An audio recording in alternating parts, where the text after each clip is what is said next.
My name is Benjamin Lucas Salinas, also Benjamin Lucas Salinas.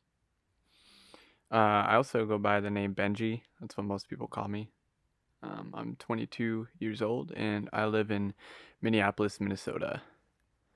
And I'm going to try and interview myself. So, in general, I'd say I'm a pretty laid back person and I'm kind of passive. Not that I don't like conflict. I think I'm actually very skilled at navigating conflict, but I tend to let things go a lot. Um, I don't know why. I don't know if it's always helpful. Sometimes it is, sometimes it's not. You can't confront everything. That's exhausting and that will burn someone out. But, some things absolutely need confronting. And I think I let go too much in my life. Um, and I usually don't talk about my heritage. I don't talk about my ethnicity very much. I also don't talk about being non-binary very much. They're usually things I kind of let go when situations come up where perception is incorrectly placed, whether that's being racialized incorrectly or being misgendered. A lot of times it's easier to just let it go and just move on with my life and just, you know, So I did this performance that I called Colonizer Mind, where I was trying to break that barrier for myself, and I was confronting people directly, asking them questions that I deal with on the daily. I'm asking people based on the color of my skin as it is in spring in the Midwest, based on my color, if I would be white passing. And I get much darker at the end of summer. So it changes. It changes throughout the year, and people's perceptions of me obviously change throughout the year. It's very noticeable. And people reacted in many different ways. Some people were very eager to jump in and participate. It felt like some people thought they were doing a favor for me by saying that I was white passing. Um, Other people felt a little put off or like annoyed that I was asking the question, like I was asking the wrong question, perhaps. I can't really speak for other people and what their reactions were, other than the information I could gain at least from my perception of the situation. But I just felt like they didn't they didn't get they don't get what white passing means. It's not okay, well let's start with this maybe. How does the term white passing affect me? So I have a huge problem with the term white passing, and I have a huge problem with uh, being called ambiguous and all these other terms. We just don't have the language right now. At least in my experience, I feel like the language is completely inadequate for the human experience of being um, not just mixed ethnicity, but just something other than white. Um, like why, like the term white passing, yeah, right, is supposed to describe someone who is gonna get more privilege because they look more white and theoretically experience less discrimination, um, or be able to walk through life a little easier. And there are some real truths behind that, I'm positive that there's plenty of racism that has gone, uh, uh, that has not been enacted towards me because I don't like look a certain way. But on the other hand, there's also an incredible amount of racism that happens in front of me where people thought they were in the space where they could be racist and it was okay. And I have to be like, no. Like I'm Mexican. You can't say that. You can't say that. Let alone what makes you think you can say that at all. And now you're saying it in front of me. Like, so I just feel like the term white passing is kind of baseless in that sense. Like people who are actively racist, they don't care. They straight up just do not care. God, how did the rest of my family do this? This is really hard. Jeez.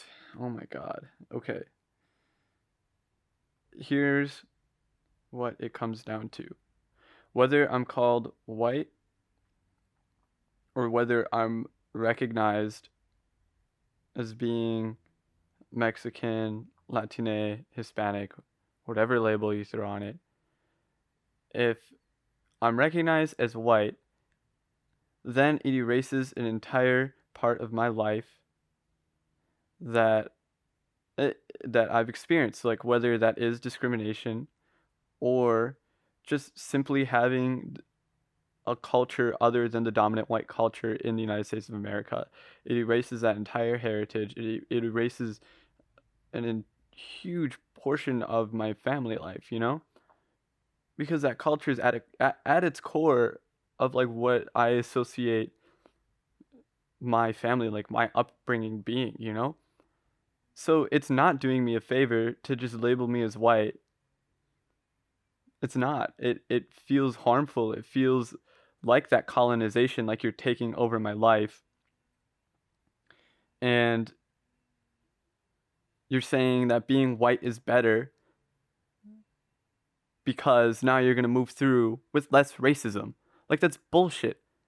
That's absolute bullshit because that feels discriminatory to have that erasure, you know? And that's bullshit. I experienced racism so much in my life. It's constant. It's absolutely constant. It just may not be as direct. But our culture is incredibly nuanced in the way it is racist and ignorant.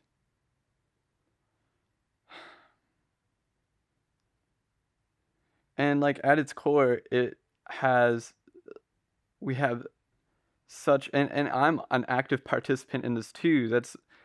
That was kind of the point of this performance was that I am a participant in the culture as well. I do it to myself. And because at our core of our culture, racialization is so deeply inbred because of the colonization that our country is built on and the white supremacy that our country is built on. And that if you want to be here, you have to participate in that culture. And slowly it's changing, but you have to convince the colonizers to stop colonizing. Like that is such an impossible task. It is such an impossible task. So the racialization is deep in the core that there's white and there's other. And that if you're other, okay, now we're going to ask you about your heritage in whatever way. Some ways are respectful, some ways are not. Some ways people don't care, and some ways people want to erase. Okay, so if you look more white or less white, it directly affects, obviously, how the dominant culture, meaning the white culture, interprets you as a human and assumes things about your background, even though within being Hispanic, there are hundreds, thousands of different ways of experiencing that. It's not linear, and that's part of the racialization is it's making it as linear as possible to have it make sense to discriminate.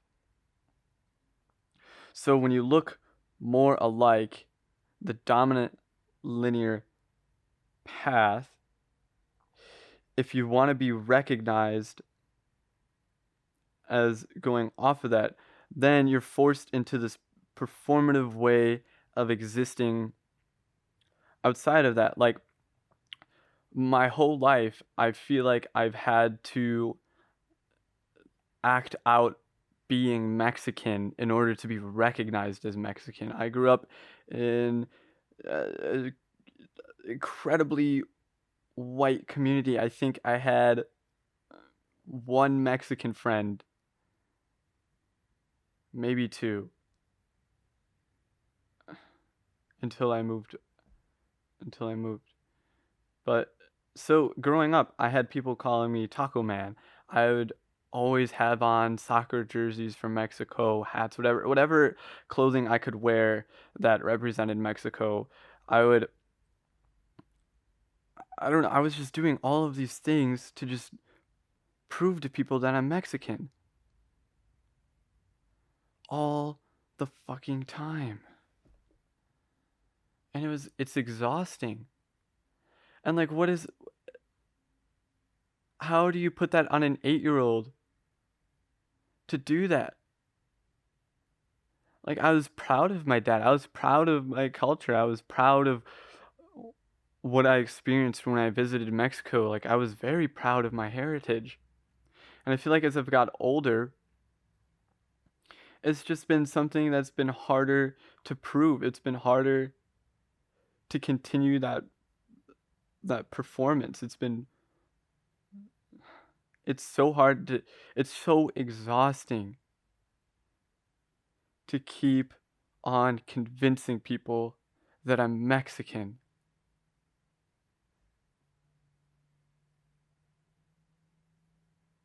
It's so exhausting. And it's not just the white culture too. I have to convince Mexicans that I'm Mexicans oftentimes. Or at least I feel that way. You know, I've been called a güero so many times, which for people who don't know that term, it just basically means a white boy. I've been called that so many times by other Mexicans. And there's years in my life when I denied like I felt illegitimate in being Mexican. And I remember telling my parents one time, and I felt so defeated. I was like, I don't know. I feel like I'm just kind of white.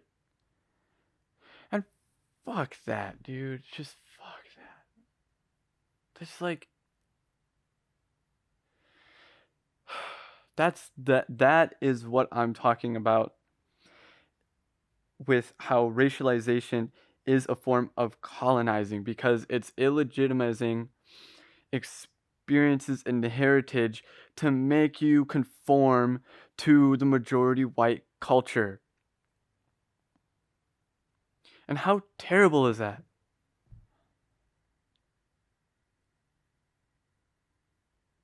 You know, I when I think about back to myself as a kid, it's it feels hard to remember, and it feels like a different person, and I tear up. I think about this poor kid who had to try to like navigate life through that world.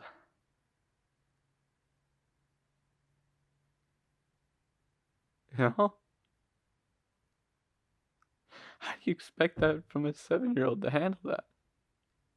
How do you expect that from a 12-year-old? You know, no wonder I was so shitty as a teenager. No wonder I treated people poorly. I didn't know how to handle the world. I didn't know how to handle it.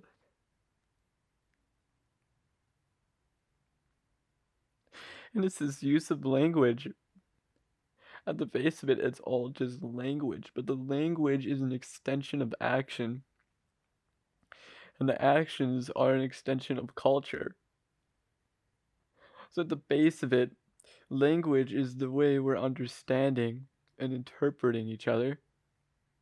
So language is what needs to change in order to inform the actions, to inform the culture.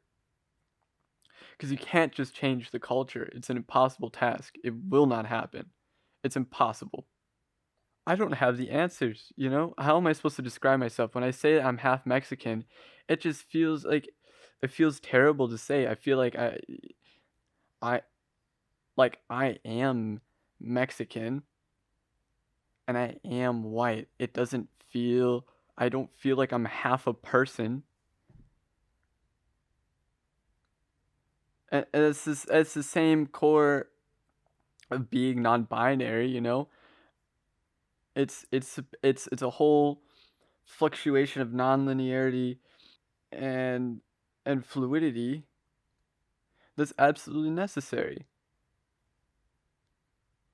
You know, I don't. There's no separation between white and Mexican in my life. There's not a separation there. It is who I am, and if I say I am half, then again, that feels like an erasure. That feels like it's illegitimizing my life. It feels like it's illegitimizing my heritage, and that I only belong to half of that. And it's greatly affected my relationship and how much I feel like I can invest myself in into that part of my life. So yeah, the language needs to change in order for these feelings to change, in order for the actions and the culture to change. It's absolutely necessary. Absolutely. And we need different terms than white passing that assumes that because someone doesn't look like what their ethnicity actually is doesn't mean they're not experiencing discrimination. Like I don't know, the fact I have to tell someone that I'm Mexican again just feels and I'm not talking about if somebody asks oh, what's your family heritage? That feels genuine. That feels like someone is curious about me and my background, how I grew up, where my family's from. I'll have that conversation any day, anytime. I'm talking about when somebody actively, incorrectly racializes me and decides for me what my background is. I'm talking like this has happened so many times in my life where I've been called a white man and it feels terrible. I have to be like, Actually, no, I usually say I'm half Mexican, so that way it makes sense to them. But why the fuck do I need to make it? Why does it need to make sense for them, who I am? I shouldn't care if they're gonna be confused if I just say I'm Mexican, and they probably won't be confused. That's just an assumption and that's that colonization that I have to conform to whiteness, you know? I that it's better to be half. I guess that's what it maybe I guess that's at the base of it. I guess that's at the base of these terms of saying that I'm half and saying white passing. It just everything's pointing to that being white is better. And there is some legitimacy to that in our culture, but why would we be reinforcing that with this language? We should stop reinforcing that. I guess at the base of it all, it's all contributing to a sense of separation. It all is because that's what, you know, that's at the root of racism and white supremacy is to make anything that is an other to feel separated and ultimately to feel worthless. And it's succeeding because partly because I'm buying into it. We're all buying into it, you know, and it's been so hard to find community. I whenever I whenever I try to relate to the other Mexican people I meet here in Minneapolis, it just feels like I get this sense of disinterest from them or that again, I'm not Mexican enough, you know? You know, I play a lot of pickup games of soccer and you know, last year played a few times um, with this group of Mexicans. I think it was maybe a couple of families who came together, and it didn't feel like I was welcomed as it didn't feel like I was welcomed as a Mexican. I was put on Team Güero, you know? Like even though I tried telling them, I was literally wearing my Mexico jersey, Like what am I supposed to do? Where am I supposed to go? You know? And then it just sucks. It just sucks. Cuz my white friends, they don't get it. They're not going to get it. Where am I supposed to go?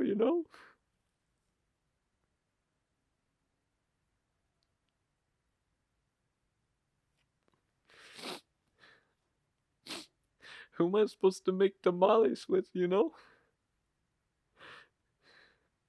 Who am I supposed to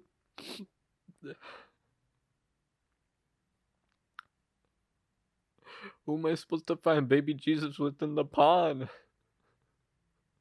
Who am I gonna do Three Kings Day with? And I have great people in my life who would do that with me. But I just I want that Mexican community. It's so hard to find. And it's been hard to find even within my own family. And part of the separation is because I don't know Spanish. I try really hard. I really do. Languages have always been hard for me. I never did well in English class and didn't do well in Spanish class. And I had learned a good amount, but then I moved. And I don't see anyone who just speaks Spanish anymore to practice with, and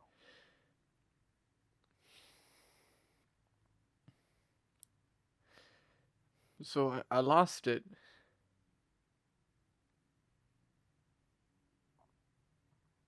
And it's really embarrassing that I lost it. I feel like I've lost a lot of things since moving away. So going home feels really nice.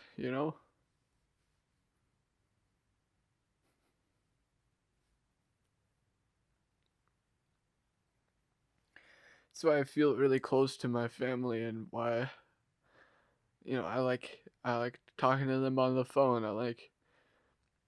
Yeah, it's been hard because I've been busy, but I want to see them as much as I can, and I miss living with them. Every time I go home, I feel like so much more connected to who I feel like I am and who my culture is. So much of that is rooted in food for me. And every time I go home, I always try to cook with my abuela and my papa as much as I can and try to remember as many of the recipes as I can and bring that back so I can feel like I'm home when I'm here. And when I'm home, it's just so refreshing to have the decorations, the little pots and these metal geckos we have from Mexico, and just it's the smells, and it's it's all the little things. It's the way my dad has painted our walls. It's all just rooted in this heritage that is just I just feel like I don't have it here, and I have to actively claim the space if I want that to be a part of my life. And it's so exhausting to have to do that, because if I don't do that, then it's all just assumed white culture, and that's something I'm familiar with. It's something I'm comfortable with because I am white, but it's not the only thing I am. So it gets so exhausting to try to bring the rest of me to the table. Yeah, and obviously part of this whole feeling a separation is absolutely my fault. I can always try harder. I can always try to find the right groups. And I just can only take so many. I can only take so much at a time. Because every time I try, and if it doesn't, and it's not quite right, it's very painful. It's very painful. So it takes a little bit of time to regain that confidence to go back and try again. You know. So going back to the performance, I guess this has all been kind of the thoughts that were going through my mind when I've kind of thought of wanting to interview my family and then put together a performance to go with it, is to kind of like show the special bond that we had, obviously, that has become created between my family members, and then to show the extremes uh that we have to live in. So the performance was really difficult to get through because, again, I'm not I'm not a very aggressive person. I tend to let things roll by, even when I do correct people. I tend to just kind of let it roll by. I'm not like my older sister, and I wish I was more like my older sister. You know, I really admire her for that. So I was hoping that this would kind of get me out there, but it really just made me more sad because as I went around talking to people, just I had people right on my body, whether they thought I looked more like my mom or my dad, whether they thought I was white passing or not, whether they didn't know. And with every mark that went on my body, you know, it just, it stung. It stung so bad. And the ones that said I was white passing stung more. And that's obviously has to do with my own personal relationship of perception. It absolutely does. Because I guess there's really no wrong answer to that question. But I kind of just hope that I at least look both parts. Like I at least hope I look a bit Mexican to people. I don't know why, but I do. So it stung really bad. And the questions of asking people whether I looked like which parent, that necessarily doesn't have to do strictly with race, but it kind of points to that blending of features and how, like, at at, at the core of being a different race is literally just physical features. So whether someone was saying I have my mom's nose and my mom's eyes, or I have my dad's eyes, and or my dad's whatever, like those are all just that's the only thing that is going to point to being a different ethnicity outside of, like, I guess maybe the way you dress. And someone I had asked someone, why they thought I was white passing. They said, "Oh, it's the clothes you have on." And you know what? I had on a shirt I got from my cousin Aurelio, sent from Mexico. It's it- and it's pretty Mexican looking. It's like it looks like the things musicians wear. When they're playing in the streets. Not mariachi, because I know that's what people are gonna think. I'm talking about normal, like a street band, not a mariachi band.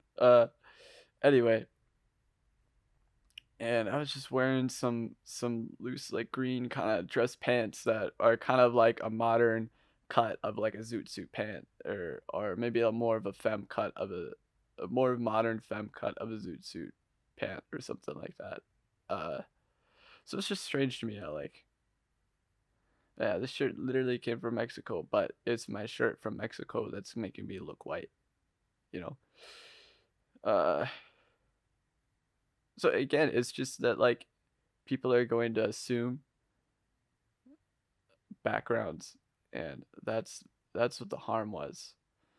Um,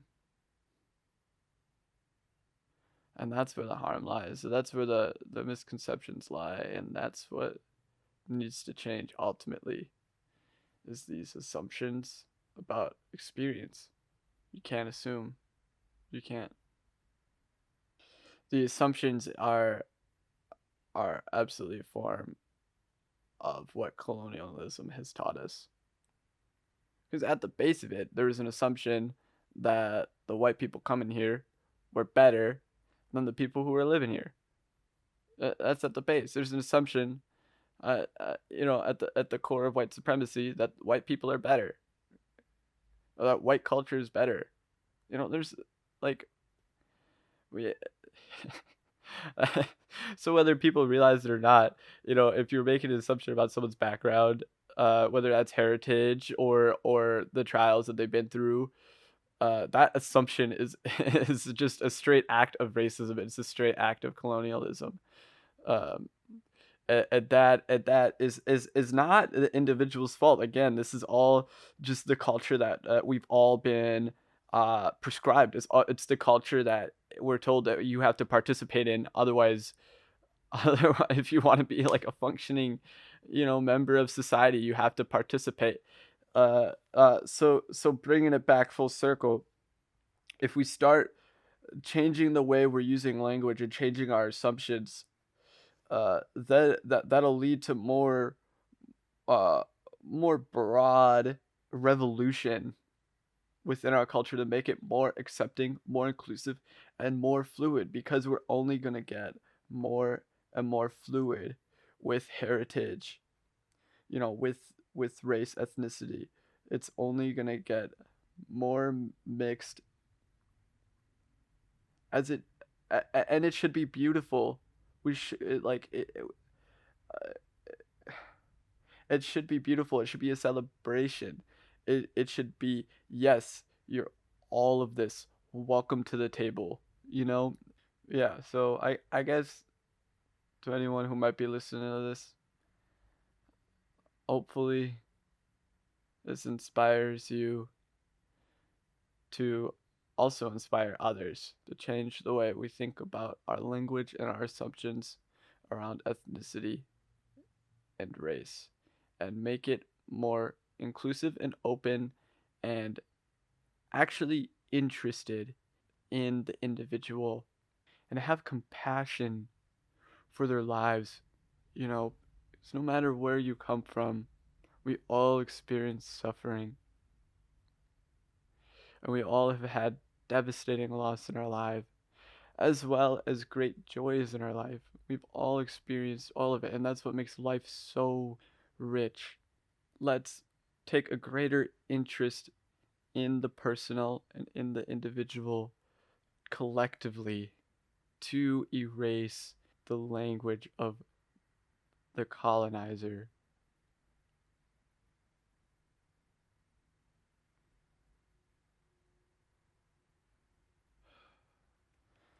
Damn, I hope I got something out of that. That was not what I was expecting. Oh my god, that was not what I was expecting. Holy shit, I kind of broke down there.